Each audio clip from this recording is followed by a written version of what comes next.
días, gracias por estar con nosotros en la lectura bíblica matutina. Hoy vamos a dar inicio con el capítulo 4, vamos a leer los primeros 12 versículos de esta lectura. Le invito para que se conecte, para que comparta con sus contactos y por cierto, muchas gracias por sus comentarios, gracias por sus saludos, por hacernos saber de dónde nos acompaña, por darle un like, por suscribirse y sobre todo por sus oraciones. Así que mientras prepara la lectura de Eclesiastés 4, 1 al 12, le pido por favor que prepare su corazón, si va conduciendo su automóvil, si va rumbo a su trabajo, o ya está haciendo sus actividades cotidianas, o está en su sofá, en su sala, o se encuentra leyendo con nosotros, a la hora que sea y donde se encuentre, que Dios le bendiga con sus más ricas y preciosas bendiciones. Envíenos sus peticiones porque al final oraremos también por ellas. La palabra de Dios dice, y doy lectura a la palabra de Dios. Dice así: me volví y vi todas las violencias que se hacen debajo del sol, y he aquí las lágrimas de los oprimidos, sin tener quien los consuele. Y la fuerza estaba en la mano de sus opresores, y para ellos no había consolador. Y alabé yo a los finados, los que ya murieron, más que a los vivientes, los que viven todavía. Y tuve por más feliz que unos y otros al que no ha sido aún, que no ha visto las malas obras que debajo del sol se hacen. He visto asimismo que todo trabajo y toda excelencia de obras despierta la envidia del hombre contra su prójimo. También esto es vanidad y aflicción de espíritu. El necio cruza sus manos y come su misma carne. Más vale un puño lleno con descanso que ambos puños llenos con trabajo y aflicción de espíritu. Yo me volví otra vez y vi vanidad debajo del sol. Está un hombre solo y sin sucesor, que no tiene hijo ni hermano, pero nunca cesa de trabajar, ni sus ojos se sacian de sus riquezas, ni se pregunta, ¿para quién trabajo yo y defraudo mi alma del bien? También esto es vanidad y duro trabajo. Mejores son dos que uno, porque tienen mejor paga de su trabajo. Porque si cayeren, el uno levantará a su compañero. Pero ay del solo, que cuando cayere, no habrá segundo que lo levante. También si dos durmieren juntos, se calentarán mutuamente. Mas ¿cómo se calentará uno solo? Y si alguno prevaleciere contra uno, dos le resistirán. Y cordón de 3 dobleces no se rompe pronto. Amén. Hasta aquí tenemos estos 12 versículos. Hagamos unas breves consideraciones, hermanos. ¿Qué pasaje? Es un cuadro vivo de la vida cotidiana. Es algo real. Aquí está describiendo justamente, como dice el predicador, está hablando de las injusticias de la vida. ¿Qué le parece si hacemos estas consideraciones? Primeramente que nada diremos que el rey Salomón nos invita otra vez a examinar junto con él la miseria que vive el mundo. Ya ha hablado sobre el mundo en general y sobre su propio desagrado. Ahora se centra en los problemas de otros y comienza con los oprimidos. El comentarista, principalmente de nombre Ernesto, explica el propósito del constante énfasis que hace el predicador en la miseria humana. Al hacernos repugnar completamente al mundo y hacernos conscientes de su absoluta vanidad, Dios quiere atraernos a Él. Mediante mucha tribulación debe soltarse nuestro aferramiento a las cosas terrenales y entrar en el reino de Dios. Eso es lo que dicen los comentaristas. Pero también por otro lado es importante recordar que no solamente el predicador habla de estas cosas, también Job también observó en esa opresión injusta y se preguntó en voz alta, ¿por qué parece que Dios no hace nada respecto a ella? En la ciudad gimen los moribundos y claman las almas de los heridos de muerte, pero Dios no atiende su oración. Desde luego, Dios guarda la cuenta de los malhechores, aunque desde nuestra perspectiva no podemos ver el resultado de su justicia. Hermanos, no olvidemos que Dios es justo. Dios hace justicia, pero no a nuestra manera, no en nuestro tiempo. Pero la Biblia es clara: todo el que pecare recibirá su recompensa. Pero nosotros a veces parece que observamos que Dios no hace nada. No, Dios cuando hace justicia, cuando impone la justicia y cuando también da el premio, también lo hace con firmeza. Así que aquí el rey Salomón, al observar toda esta vileza, decidió que sería mejor estar muerto, o en primer lugar no haber nacido jamás. Pero así es la vida debajo del sol. Si todo lo que tuviéramos fuera la miseria de este mundo, bien pudiéramos concluir con aquel hombre que dijo: deseo que nunca hubiera nacido, o como comentó un estadista británico: la juventud es una confusión, la madurez una lucha, la ancianidad una pena. Las religiones orientales como el hinduismo y el budismo han llegado a una conclusión similar. El máximo bien es lograr el sueño, el máximo bien es hacer el mismo bien. Es un estado de nada. Estos comentarios son de personas de todas las épocas y de todo el mundo. Pero los cristianos, nosotros los que creemos en la vida, en Jesucristo, sabemos, como dice el apóstol Pablo en Filipenses 1:23, teniendo deseo de partir y estar con Cristo, lo cual es muchísimo mejor. Filipenses 1:23. Y también tenemos un propósito para permanecer aquí. Él dice: si quedare y permaneciere con todos vosotros para vuestro provecho y gozo de la fe. A diferencia del incrédulo, a diferencia de las religiones orientales, a diferencia de los filósofos, nosotros los cristianos tenemos un propósito aquí en la tierra. Tenemos un propósito y sabemos por qué estamos aquí. Sabemos que los sufrimientos, las pruebas y las luchas son parte de lo que nosotros tenemos y vivimos. Así que no debemos desesperarnos, debemos confiar en Dios. Y sabemos que si vivimos, para Él vivimos. Y si morimos, para Él morimos. De manera que nosotros tenemos otra perspectiva de la vida en la tierra y de la vida eterna. Nosotros tenemos en quién confiar.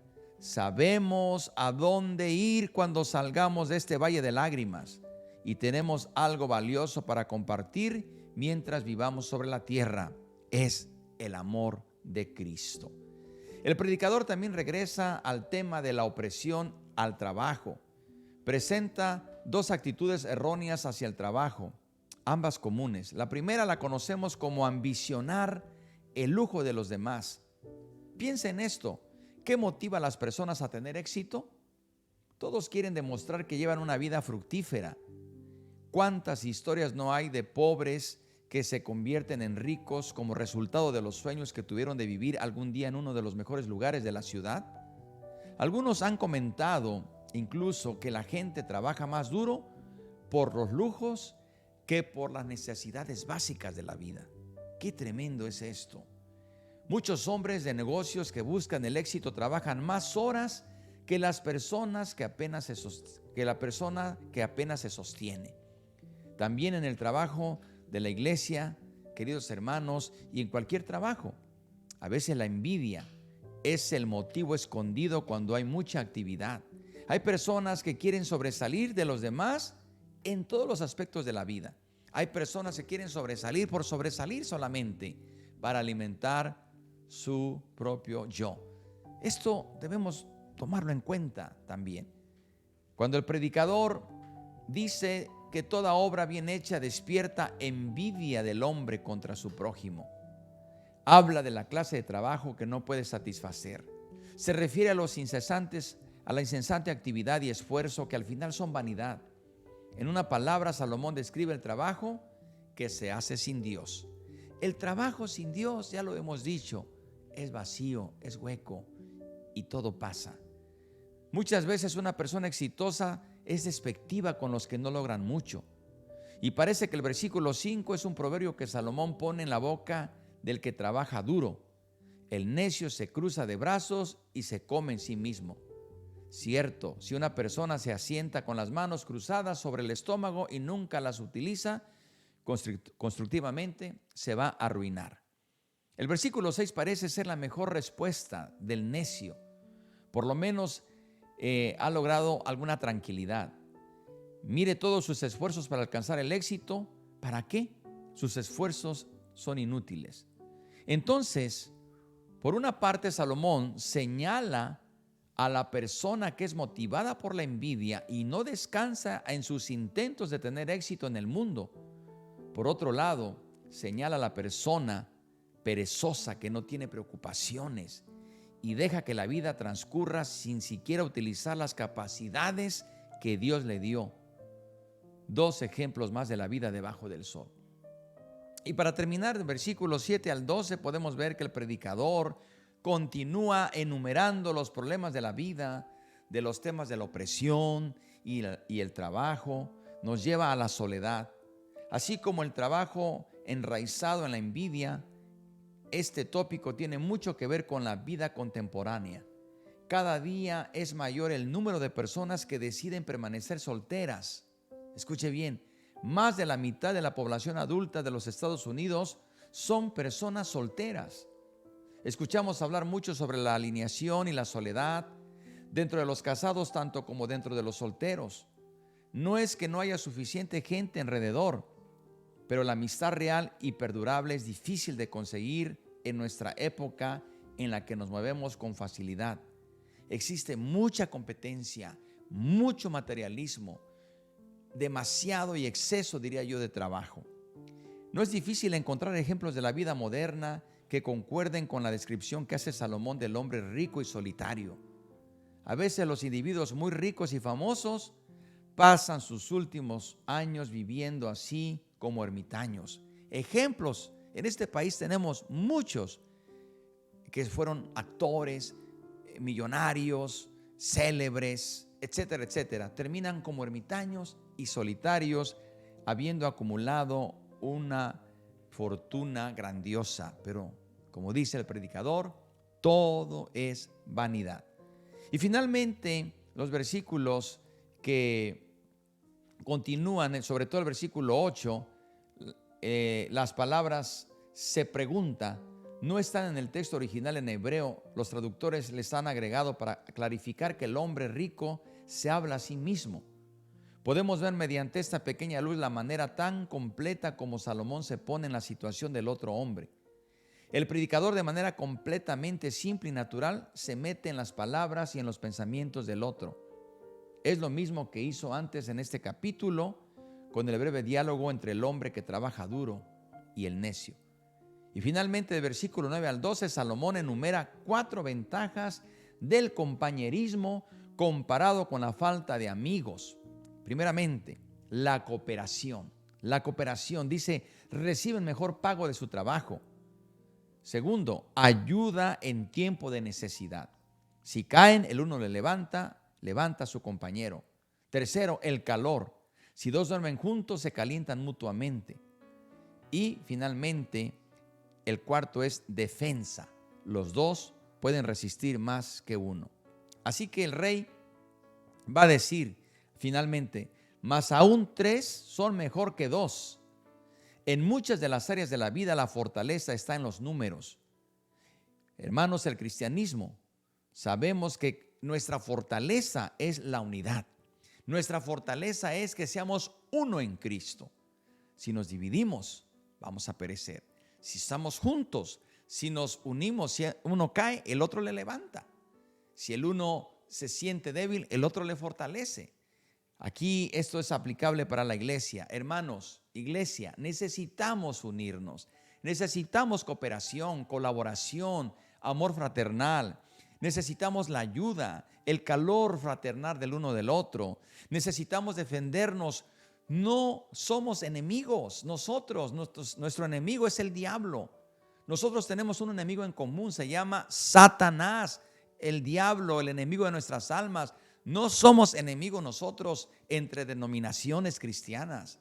Somos hermanos en Cristo. Nuestro enemigo es el mundo, es la carne y es el diablo. Y desde luego, jamás estaremos de acuerdo con errores doctrinales, pero todo tiene que estar aquí, en la palabra de Dios, no en nuestras interpretaciones ni en nuestras especulaciones o experiencias. Pero la iglesia de Cristo se fortalece cuando ora, cuando busca al Señor, cuando lee la palabra de Dios, cuando se une y, como dice el canto, unidos, Señor, en tu nombre unidos. Recuerde este último versículo, qué hermoso dice este versículo: y si alguno prevaleciere contra uno, dos le resisten, y cordón de tres dobleces no se rompen pronto. Quiere el Señor que como iglesia seamos unidos, unidos para trabajar, unidos para colaborar, unidos para orar, unidos para resistir al enemigo, todo lo que viene del mundo, de la carne, unidos en el nombre de Cristo Jesús. Así que oremos al Señor en esta mañana, pidamos por las peticiones de oración y dejemos que la palabra de Dios obre en nuestro corazón. Padre eterno, te damos gracias por tu amor y por tu misericordia. Señor, gracias por tu palabra. Gracias porque nos haces ver, Señor, en esta hermosa lectura, la importancia de confiar en ti, de dejar que tú obres. Tú tienes el control de todas las cosas, Señor. Tenemos propósito en nuestra vida. Sabemos por qué vivimos y para quién vivimos, Señor, y sabemos a dónde vamos porque sabemos quién es el camino. Tú eres el camino. Ayúdanos, Señor, a aplicar esta palabra a nuestro corazón. Aplica al Espíritu Santo. Y te pido, Señor, que tome las necesidades de tu iglesia y que tome las peticiones que nos están en este momento escribiendo. Padre, te lo pido en el nombre de Cristo Jesús. Amén. Hermano y hermana y amigo, no se pierda la lectura del día de mañana porque vamos a terminar el capítulo 4. Aquí le esperamos. Por lo pronto deseamos que Dios le bendiga, que tenga un día bendecido y que la paz de Dios sea con cada uno de ustedes.